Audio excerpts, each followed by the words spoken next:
Glad to see that in the ranks of those protecting the First Amendment. That's what we're doing here today. How disheartening would it be if Bradley Manning spent the rest of his life behind bars? It would be not disheartening. It would not dishearten me because I've seen that prospect from the moment that the elections came out. It is clear that any president threatened with truth-telling about a wrongful, hopeless war would do what he could to intimidate other people to keep them from doing the same. Just as he's trying in the James Rosen, saying that he was aiding and abetting unauthorized disclosures like those of Bradley Manning. Saying that is an attack on truth-telling by the press. And that means that takes us into a different kind of country, one that I don't want to live in. I want to get back to the Constitution. Last question, if it's not disheartening, what would it be? What would it be if it's not disheartening? It would be one more evidence of the campaign by this president and his predecessor, but Obama in particular, actually to stifle truth-telling, just as his indictment of WikiLeaks, I think, is aimed at all journalists, basically, and the James Rosen case has taken it even one step further. The pursuit of James Rising of the New York Times subpoena is also part of that.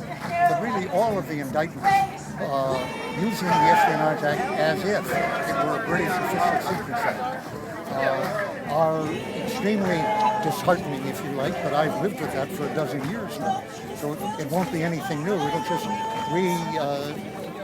re-strengthen my desire to get back the Constitution we have. I could pick your brain all day. Thank you for your time. Thank really you. appreciate it. I'll steal this back from you. Are you Nathan? Use this now. Pardon? You're not Nathan Fuller, are you? No, I'm Paul Gessler with Fox 45 in Baltimore. Paul Fox, David Neal. Nice David, good to meet you. Yes, stay both of you guys. You got that quick?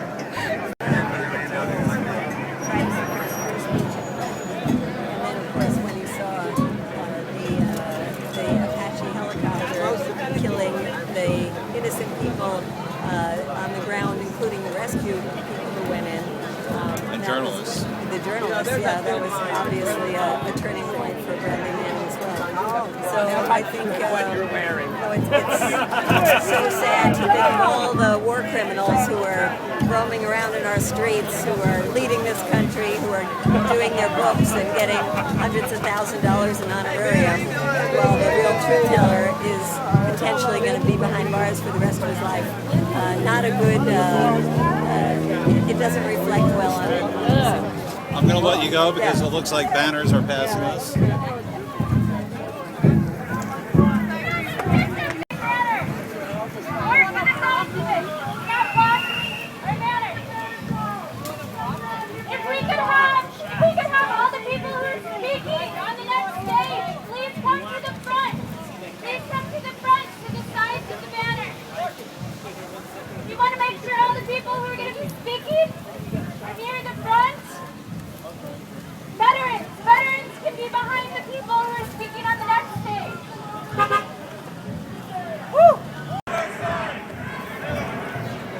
This is the beginning of the march. We're at one gate at Fort Meade on Reese Street, and we're going down to another street where speakers will be set up, I understand, with a PA system. Just saw a clip of Daniel Ellsberg, Pentagon Papers whistleblower, in his 80s now, still coming out to these rallies for Bradley Manning. And it's hard to estimate the crowd here. They said 1,000. It's probably 1,000. I can't see them all from here.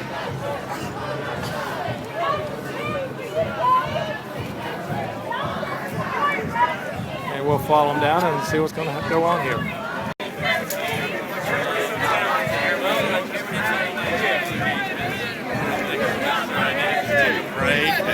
You're with Robert Perry, right? I've been supporting him for years. I'm really proud to be with Bob. Yeah. He's one of the best. Doing a great job. Yeah. If you remember, my name is David Neal from North Carolina. Oh, okay. I'll tell him. Yeah, tell him. I had lunch with him yesterday. Through the banner. Bradley Thanks, David. friends of me. Truth is not my enemy. Bradley Manning, friends of me. Truth is not my enemy. Bradley Manning, friends of me. Truth is not my enemy. Bradley Manning, friends of me. Truth is not my enemy. Bradley Manning, friends friends of Meade. Bradley Manning, friends of Meade. Truth is not my enemy! Bradley Manning, friends of Meade. Truth is not my enemy. Bradley Manning, friends of Meade. Truth is not my enemy. Bradley Manning, friends of Meade. Truth is not my enemy. Bradley Manning, friends of Meade. Truth is not my enemy. When do we want it? Now. What do we want? Free bread. When do we want it? Now. What do we want? Free bread. When do we want it? Now. What do we want? Free bread. When do we want it? Now. What do we want? Free bread. When do we want it? Now. What do we want? Free bread. When do we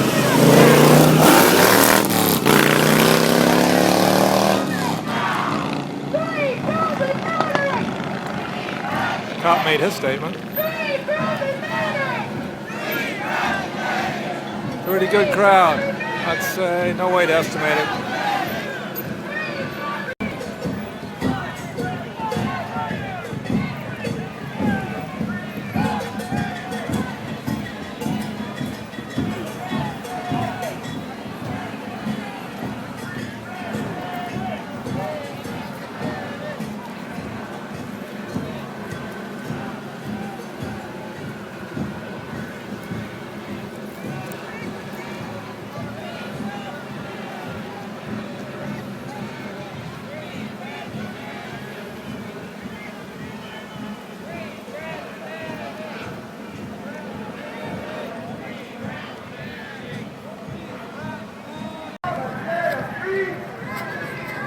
Fort Meade. Walking down the street on 32, I believe this is 32, in front of Fort Meade, in front of the rally. Been walking about 10 to 15 minutes now. Cop blowing his horn. Helicopters.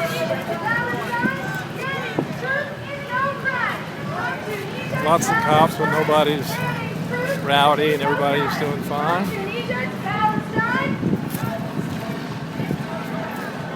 Get a shot of the whole crowd. I think it was about 1,000.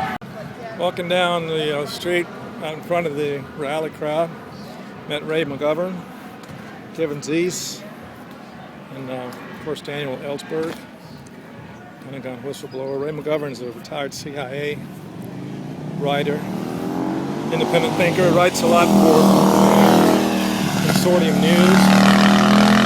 Robert Perry supported Consortium News. He's right there in the front with the banner, and they're all headed down here somewhere for the end of this rally. Get some of it.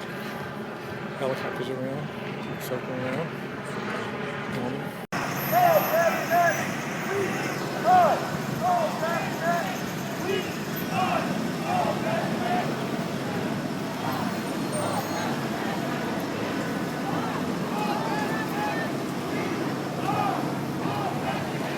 Hear it all, you Scotsmen. Let me hear you. We are all represented. We are all represented. We are all represented. We are all represented. We are all represented. We are all represented. We are all represented. Where y'all from? San Francisco. San Francisco. Further than me, I'm from North Carolina. Arlington, Virginia. Arlington. Washington, D.C. Washington. Good to see you. Where are you from? Massachusetts. Massachusetts. Good to see you.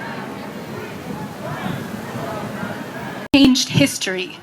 For everyone in the world to be able to watch as Apache helicopters gunned down innocent, unarmed Iraqis and Reuters journalists. For them to be able to hear the chilling voice of a soldier laugh when he thinks he's run over a dead body, and to hear another soldier say, that's their fault for bringing their kids to a battlefield. That's their fault for bringing their kids to a battlefield. In the Collateral Motor video, 2 children were shot by this, they were, I don't know if it was an RPG exploded the van that they were in that was trying to rescue dead bodies. And the voice of that soldier is justifying the atrocity and the murder of children. That's what Bradley Manning gave the world. That's the voice that Bradley Manning gave the world.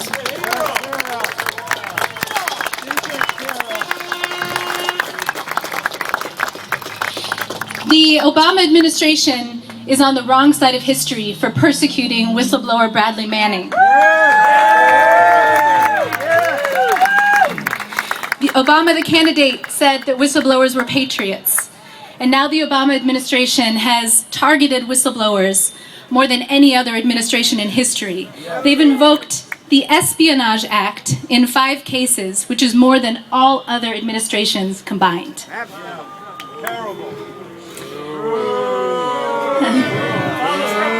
She was held in Iran. So Bradley Manning and I have very different stories. I was held as a political hostage. He's a whistleblower in the US military. But what we have in common is that we are both being used by governments. Yeah, that's right. My friends and I were used by the Iranian government to try to extract concessions from the US government. Bradley Manning is being used to set an example so that more whistleblowers, or potential whistleblowers in the future, will be afraid to act. It's called Can't Turn Back, and it's about dealing with the struggles and the problems of being part of a social movement. So remembering that when you run into problems, you got to push through them from within a social movement, not by stopping because there's problems. You fix the problems and you keep going. This is called Can't Turn Back. Well, I've seen the better world. Dictionary of Military Terms defines terrorism as the use or the threat of the use of violence or fear to inculcate to the society in order to achieve some political goals or some religious goals or some ideological goals. We here today are not the terrorists, but we have the weapon that can take terrorism to task, and that is truth. The only thing that we have in our arsenal is truth, and that's why this gate is still locked. That's why this wall of separation still exists. But on Monday, we are going to change that, aren't we? No more speech. No more speech, okay? I could go on. They told me 8 minutes. They're going to censor me here, too. It's been a hard fucking journey, all right? I want to talk Army now, because I've canceled all my speeches from here on out. This is a long fucking war. And I'm tired. And I've been hurt by this government. By the country I wish to serve and to die for. And there's so many people here. You guys have been crying alone at night because you wonder if anybody's on your side anymore. Alone in the bathroom stalls. I don't want you to cry anymore. I want you to do something for me. Just close your eyes, right? I know you're listening back here. Come on, old people. I know you're listening.